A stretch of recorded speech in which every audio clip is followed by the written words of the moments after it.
চলো রেডি হয়ে নিয়েছি। আজকের লোকেশন করমজলি। যা বীভৎস গরম, মনে হচ্ছে না ঘরে বসে অনলাইনে যদি কাজটা করা যেত। যাই হোক, আজকের একা ট্রাভেলিং করছি। সাধারণত একাই করি, বাট এই দিকটা আগে কখনো আসিনি তো, তাই একটু কেমন কেমন যেন লাগছিল। লক্ষ্মীর ট্রেন, ভিড় হবে না সেটা তো হতেই পারে না। কিন্তু আমার কপাল ভালো ছিল, কিছুক্ষণ পরে একটা সিট পেলাম, তাও আবার জানলার ধারে। প্রায় 1.5 ঘন্টা ক্যাচর ম্যাচর শুনতে শুনতে পৌঁছে গেলাম ব্রাইটের লোকেশন করমজলিতে। এদিকে ভালো ছিল, ব্রাইটের বাড়ি ছিল একদম স্টেশনের কাছে, কিন্তু যা গরম, এই পাথরের রাস্তা, বাপরে বাপ, সিদ্ধ যেন না হয়ে যায়। শেষমেশ পৌঁছালাম ব্রাইটের গৃহে। দুটোই বসার কথা ছিল, 3:15। এখনও নাকি কিছু একটা জল্পনা কল্পনা চলছে, এখনও ওদের রিচুয়ালস নাকি কিছু বাকি। তাকে নাকি 5টা থেকে 6টার মধ্যে আমাকে ছাড়তে হবে। একা হাতে এত কিছু করতে হবে, একটু টেনশানেই পড়ে গেছিলাম বটে।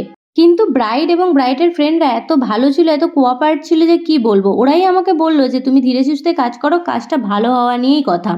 যাই হোক, ঠিক টাইম মতন ব্রাইডকে রেডি করে দিয়েছিলাম। ওখানে সবাই খুব প্রশংসা করেছিল ব্রাইডকে নিয়ে। তোমরাও জানিও ব্রাইডকে কেমন লাগছে।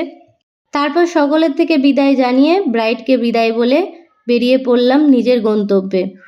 আর আসার সময়, ও মা গো, সে কি ভুতুড়ে রাস্তা রে বাবা! একটা লোকজন কেউ নাই, চারিদিকে অন্ধকার, ধুধু করছে, আর ওই যে স্টেশন। নিজের জীবনকে হাতে নিয়ে করমজলিকে বাই বাই জানিয়ে বাড়ি ফিরলাম সেফলি। টাটা।